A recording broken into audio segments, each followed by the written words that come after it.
नमस्कार।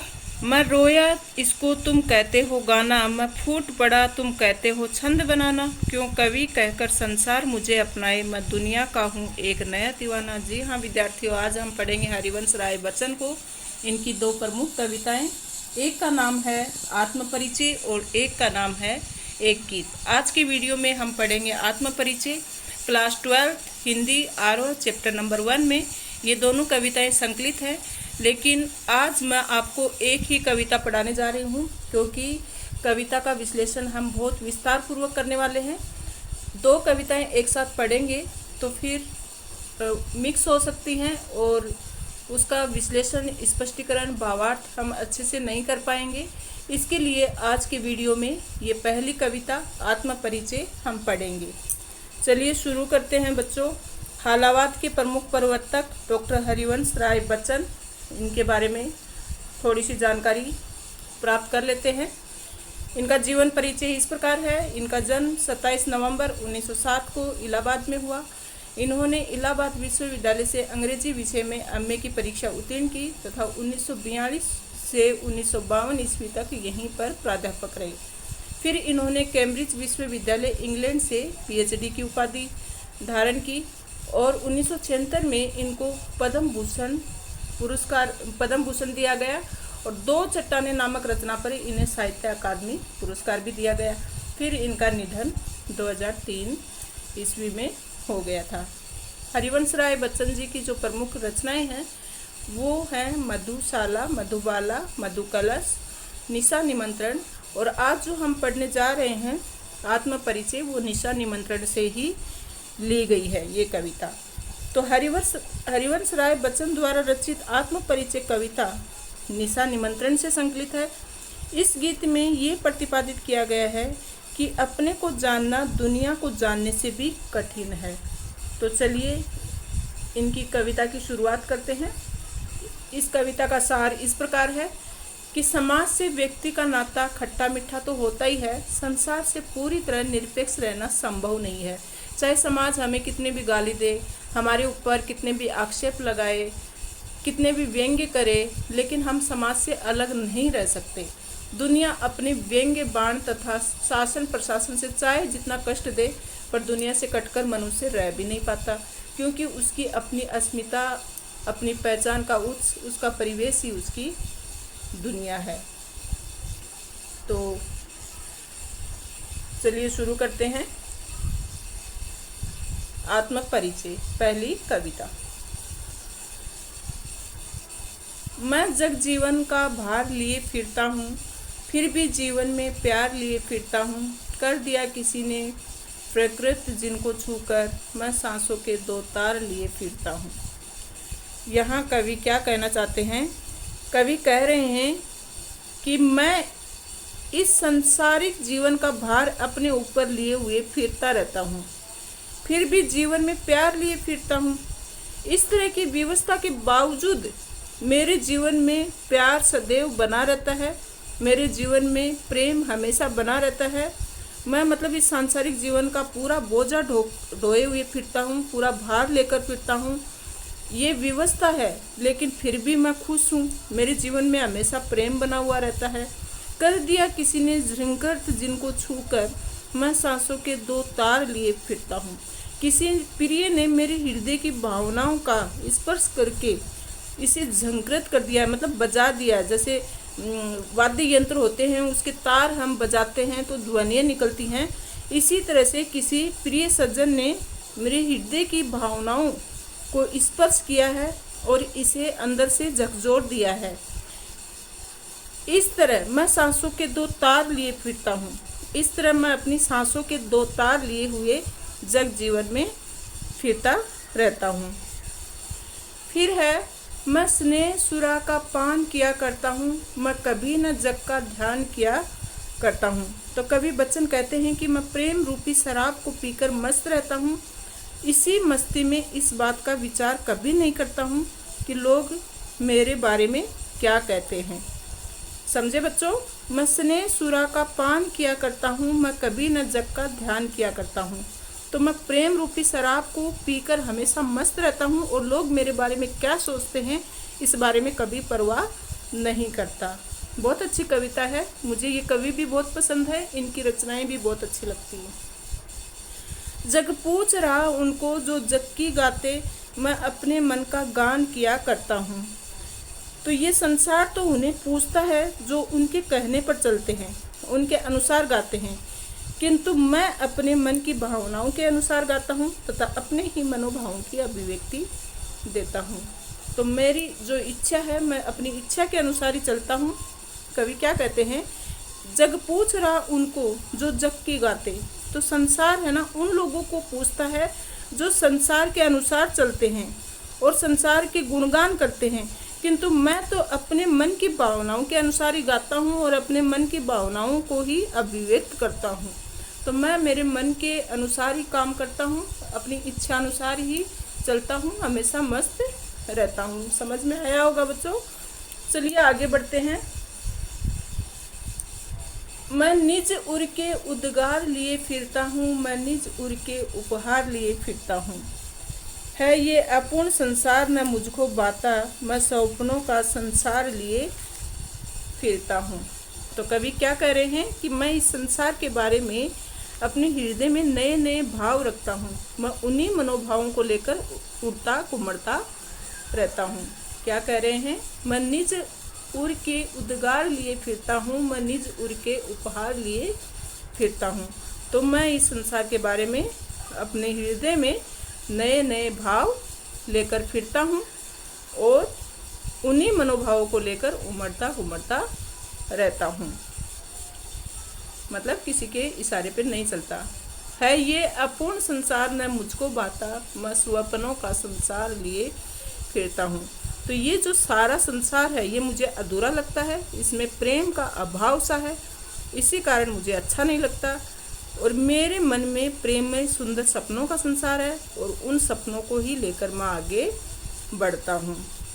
तो कवि क्या कह रहे हैं बच्चों, फिर से देखते हैं। मैं निज उर के उद्गार लिए फिरता हूँ कि मन की भावनाओं को दुनिया के सामने करने की कोशिश करते हैं और खुशी के जो उपहार मिले हैं उन्हें वो साथ लेकर चलते हैं।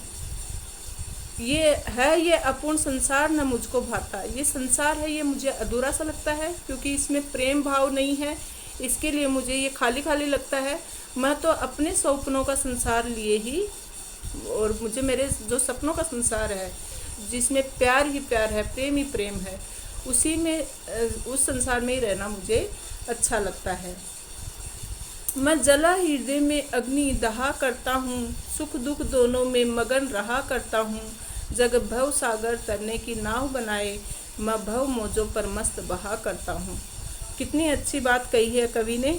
कवि कहता है कि मेरे हृदय में प्रेम की अग्नि जलती रहती है और मैं उसी की जांच से स्वयं तपा करता हूँ।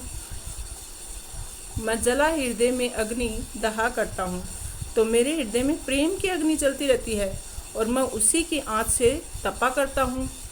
सुख दुख दोनों में मगन रहता हूँ, चाहे मेरे जीवन में सुख आए चाहे दुख आए, मैं तो प्रेम में मगन होकर मस्त होकर जीवन के सुख दुख दोनों दशाओं में ही मगन रहता हूँ, मस्त रहता हूँ। जग भव सागर तरने की नाव बनाए, मैं भव मौजों पर मस्त बहा करता हूँ। तो कवि क्या कहते हैं कि ये संसार विपदाओं का सागर है, मैं इसे प्रेम रूपी नाव से ही पार करना चाहता हूँ, इसलिए भव सागर की लहरों पर प्रेम की उमंग और मस्ती के साथ ही बहता रहता हूँ और अपने जीवन में खुश रहता हूँ। इस तरह मैं मदमस्त जीवन नाव से संसार सागर के किनारे लग जाता हूँ। चलिए आगे बढ़ते हैं।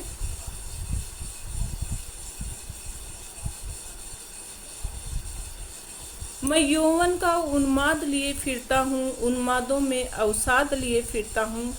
जो मुझको बाहर हंसा रुलाती भीतर, मैं हाय किसी की याद लिए फिरता हूँ। तो कवि अपने संबंध में कह रहे हैं कि मैं जवानी की मस्ती में रहता हूँ, मेरे ऊपर प्रेम की अत्यधिक सनक सवार रहती है, क्योंकि युवा पीढ़ी की बात कर रहे हैं। इस दीवानगी में मुझे कदम कदम पर निराशा भी मिलती रहती है और दुख विषाद की भावना भी विद्यमान रहती है। इससे मेरी स्थिति बाहर से तो हंसते हुए पर अंदर से बहुत मुझे रुलाती रहती है। क्या कहते हैं, मैं यौवन का उन्माद लिए फिरता हूँ, कि मैं जवानी की मस्ती लेकर घूम रहा हूँ, उन्मादों में अवसाद लिए फिरता हूँ। मैं बाहर से तो खुश हूँ, लेकिन अंदर मुझे बहुत अवसाद मतलब दुख ही दुख है। अंदर मुझे बहुत सारे दुख झेलने पड़ते हैं, दुख की भावना विद्यमान रहती है।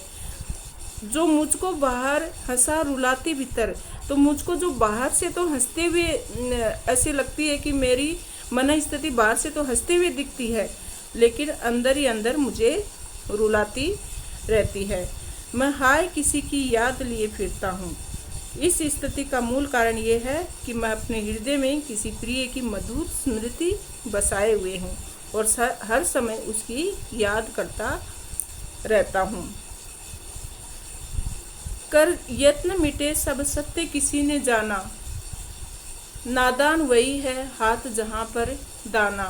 फिर मूड न क्या जग जो इस पर भी सीखे, मैं सीख रहा हूँ सीखा ज्ञान भुलाना। तो क्या कर रहे हैं, कर यत्न मिटे सब सत्य किसी ने जाना। कवि कहता है कि इस संसार को जानने के लिए अनेक यत्न किए, अनेक प्रयत्न किए, सबने सत्य को जानने की कोशिश की, परंतु कोई भी सत्य नहीं जान पाया। जीवन सत्य को आज तक कोई नहीं जान पाया। नादान वही हाय जहाँ पर दाना। इस तरह जिसे भी देखो वही नादानी कर रहा है। इन संसार में जहाँ पर भी धन वैभव और भोग सामग्री मिल जाती है, वहीं पर दाना चुगने लगता है, अर्थात स्वार्थ पूरा करने लगता है। परंतु कवि की दृष्टि में ऐसे लोग मूर्ख होते हैं। फिर मूड न क्या जग जो इस पर भी सीखे।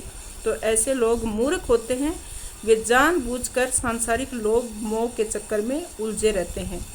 तो मैं इस संसार की नादानी सीख गया हूँ, समझ गया हूँ, इसलिए मैं सीख रहा हूँ सीखा ज्ञान भुलाना। इसलिए मैं सांसारिकता का पाठ सीख रहा हूँ और सीखे हुए ज्ञान को और पुरानी बातों को भूलकर अपने मन के अनुसार चलना सीख गया हूँ। तो बच्चों, ये समझ में आया होगा आपको कि इस संसार को जानने के लिए अनेक यत्न किए, प्रयत्न किए, लेकिन किसी ने भी आज तक इस सत्य को नहीं जाना। नादान है सब लोग, और जिसको मतलब भोग की वस्तुएं, वैभव और भोग सामग्री मिल जाती है, वहीं पर वो सब चुगने लग जाते हैं और इसी में अपना स्वार्थ पूरा करते हैं। परंतु कवि की दृष्टि में ये सब नादानी है, मूर्खता है, और कवि ये नादानी को समझ गए हैं और इसके लिए वो सीखे हुए ज्ञान को और पुरानी बातों को भूलकर अपने मन के अनुसार चलना चाहते हैं। मैं और जग और कहाँ का नाता, मैं बना बना कितने जग रोज मिटाता। जग जिस पृथ्वी पर जोड़ा करता वैभव, मैं प्रति पग से उस पृथ्वी को ठुकराता।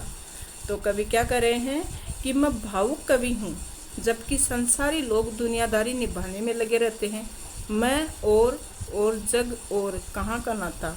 इस कारण मैं और संसार दोनों अलग अलग है, कि मैं तो एकदम भावुक हूँ और जो सांसारिक लोग हैं, तो दूसरे लोग हैं, वो सब दुनियादारी में लगे हुए हैं, दुनियादारी में ही फंसे हुए हैं, दुनियादारी निभाने में लगे हुए हैं।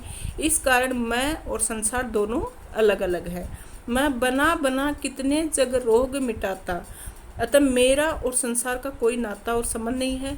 मेरा तो इस संसार के साथ टकराव अलगाव चलता रहता है और मैं रोज एक नए संसार की अर्थात नए आदर्श की रचना करता हूँ। जग जिस पृथ्वी पर जोड़ा करता वैभव, मैं प्रति पग से उस पृथ्वी को ठुकराता। तो कवि क्या कह रहे हैं कि मैं रोज नए संसार की, नए आदर्श की रचना करता हूँ और उससे पूरी तरह संतुष्ट न होने पर उसे मिटाने का प्रयास करता हूँ। ये संसार जिस धन समृद्धि को एकत्र करने में लगा हुआ है, मैं उसे ही ठुकरा देता हूँ। इस तरह कदम कदम पर मैं इस संसार की प्रवृत्ति को ठुकराता रहता हूँ। समझ गए बच्चों कि मैं अलग हूँ और ये संसार अलग है। ये सांसारिक लोग दुनियादारी निभाने में लगे रहते हैं और मैं इन सब को ठुकराता रहता हूँ। चलिए अगली पंक्ति। मैं निज रोदन में राग लिए फिरता हूँ, शीतल वाणी में आग लिए फिरता हूँ, हो जिस पर भूपों के प्रासाद निछावर, मैं ये खंडर का भाग लिए फिरता हूँ। तो कवि क्या कह रहे हैं कि मेरे रोदन में भी प्रेम भाव छलकता है, मैं अपने गीतों में प्रेम के आंसू बहाता हूँ। रोदन मतलब रोने की स्थिति, निज मतलब हमेशा। तो मेरे रोने की स्थिति में भी प्रेम भाव छलकता है और मैं अपने गीतों में भी प्रेम के आंसू ही बहाता हूँ। शीतल वाणी में आग लिए फिरता हूँ, जो शीतल मेरी वाणी है कोमल है और शीतल है, फिर भी उसमें प्रेम की तीव्र उष्मा और वेदना का ताप है। मेरी वाणी वैसे तो कोमल है लेकिन उसमें फिर भी दुख की वेदना का ताप है, उष्मा है उसमें। आगे कवि कहते हैं, हो जिस पर भूपों के प्रासाद निछावर, इस धरती पर राजाओं के विशाल महल विद्यमान है। तो प्रासाद मतलब महल और भूप मतलब राजा। तो इस तरह के शब्दों के अर्थ आपको ध्यान में रखने चाहिए कि भूपों के प्रासाद निछावर, मैं ये सब को निछावर कर देना चाहता हूँ। तो इस धरती पर राजाओं के विशाल महल विद्यमान है, परंतु प्रेम की निराशा के कारण मेरा जीवन एक खंडहर जैसा है। फिर भी मैं अपने जीवन रूपी खंडहर को इन महलों पर निछावर कर सकता हूँ। मैं वह खंडहर का भाग लिए फिरता हूँ और मैं उसी खंडहर रूपी प्रेम प्रसाद को जीवंत बनाए हुए हूँ, उसका भार लिए फिरता हूँ। मैं रोया इसको तुम कहते हो गाना, मैं फूट पड़ा तुम कहते हो छंद बनाना, क्यों कवि कहकर संसार मुझे अपनाए, मैं दुनिया का हूँ एक क्या दीवाना। तो कवि कह रहे हैं कि मैं रोता हूँ और मेरे हृदय में दुख आते हैं, दुखों को शब्दों में व्यक्त करता हूँ, तो इससे संसार गाना कहता है। जब मैं प्रेम के आवेग में भरकर पूरे उन्माद से अपने भावों को व्यक्त करता हूँ तब, और मेरे भाव शब्दों में फूट पड़ते हैं, तब इसे संसार के लोग छंद कहते हैं। क्यों कवि कहकर संसार मुझे अपनाए, दुनिया मुझे कवि के रूप में अपनाती है, मुझे व्यर्थ ही सम्मान देती है, वास्तव में तो मैं कवि नहीं हूँ, मैं दुनिया का हूँ एक दीवाना। मैं तो प्रेम दीवाना हूँ, मेरा हृदय प्रेम दीवानगी से पूर्णतया व्याप्त है। तो जब मैं रोते हुए गाता हूँ और अपने दुख व्यक्त करता हूँ शब्दों में, तो लोग कहते हैं कि गाना गा रहा है, और जब मैं प्रेम के आवेग में बहकर पूरी मस्ती से अपने भावों को व्यक्त करता हूँ, तो लोग कहते हैं कि छंद प्रस्तुत कर रहा है। ये दुनिया मुझे कवि के रूप में मानती है, लेकिन मैं तो एक प्रेम दीवाना हूँ और मेरा हृदय प्रेम दीवानगी से ही पूर्णतया व्याप्त है। मैं दीवानों का वेश लिए फिरता हूँ, यहाँ दीवानों नहीं आएगा बच्चों, दीवानों का। मैं दीवानों का वेश लिए फिरता हूँ, मैं मादकता का निशेष लिए फिरता हूँ, जिसको सुनकर जग झूम झुके लहराए, मैं मस्ती का संदेश लिए फिरता हूँ। तो कवि क्या कहते हैं कि कवि कहते हैं कि मैं संसार में प्रेम दीवानों की तरह विचरण करता हूँ, मैं दीवानों का वेश लिए फिरता हूँ। तो मैं दीवानों की तरह उनका वेश धरकर ही, मैं दीवानों की तरह ही मस्ती में विचरण करता रहता हूँ, और मैं जहाँ भी जाता हूँ अपनी दीवानगी से सारा वातावरण को मस्ती से भर देता हूँ। मैं दीवानों का वेश लिए फिरता हूँ, मैं मादकता का निशेष लिए फिरता हूँ। तो मेरी हार्दिक भावनाएं प्रेम की संपूर्ण मस्ती से छाई हुई हैं, जिसको सुनकर पूरा संसार झुकता है और मेरे सामने लोग झुक उठते हैं, प्रेम में झुक जाते हैं, मस्ती में लहराने लगते हैं। मैं सभी को, मैं मस्ती का संदेश लिए फिरता हूँ, मैं सभी को इसी प्रेम में, प्रेम की मस्ती में झूमने का संदेश देता रहता हूँ। लोग मेरी इसी संदेश को गीत समझ लेते हैं। तो समझ में आया बच्चों कि मैं दीवानों का वेश मतलब वेशभूषा धारण करता हूँ। तो मैं दीवानों के जैसे मस्ती में विचरण करता रहता हूँ, घूमता रहता हूँ, सारी पीड़ाएं छुपा कर एकदम प्रेम से, मादकता से, मस्ती से घूमता रहता हूँ। मैं मादकता का निशेष लिए फिरता हूँ। यहाँ पर रोंग है, ये शब्द निशेष आएगा। तो मैं सिर्फ मादकता ही अपने भाव में रखता हूँ। पूरी भावना प्रेम की संपूर्ण मस्ती में ही छाई हुई है। तो मैं प्रेम और यौवन के ही गीत गाता रहता हूँ। मादकता मतलब यौवनता, जिसको सुनकर जग झूम झुके लहराए, और जिसको सुनकर जग मतलब संसार झुकते हैं, झूमते हैं और मस्ती से लहराते हैं। और यही मस्ती के संदेश मैं सब जगह सब लोगों को सुनाता रहता हूँ। और मस्ती के संदेश को लेकर कवि संसार में घूमते रहते हैं। दिन जल्दी जल्दी ढलता है, ये भी निशा निमंत्रण से ली हुई कविता है। और ये गीत इस बड़े सत्य के साथ समय के गुजरते जाने के एहसास में लक्ष्य प्राप्ति के लिए कुछ कर गुजरने का जज्बा लिए हुए है। तो सांझ गिरते ही पथिक अपने लक्ष्य की ओर तेजी से कदम बढ़ाने लगता है। उसे रास्ते में रात होने का भय रहता है। जीवन पथ पर चलते हुए व्यक्ति जब अपने लक्ष्य के निकट होता है तो उसकी उत्सुकता और बढ़ जाती है। तो ये कविता हमें हमेशा आशावादी बने रहने के लिए प्रेरित करती है। चलिए शुरू करते हैं। आत्म परिचय पहले ही हो चुका है। दूसरी जो कविता है, दिन जल्दी जल्दी ढलता है, ये शुरू करते हैं। कविता का नाम क्या है? दिन जल्दी जल्दी ढलता है। ये एक गीत है। हो जाए न पथ में रात कहीं, मंजिल भी तो है दूर नहीं, ये सोच थक दिन का पथिक भी जल्दी जल्दी चलता है, दिन जल्दी जल्दी ढलता है। यहाँ ढोलता दिया हुआ है, ढोलता नहीं आएगा, ढलता है आएगा।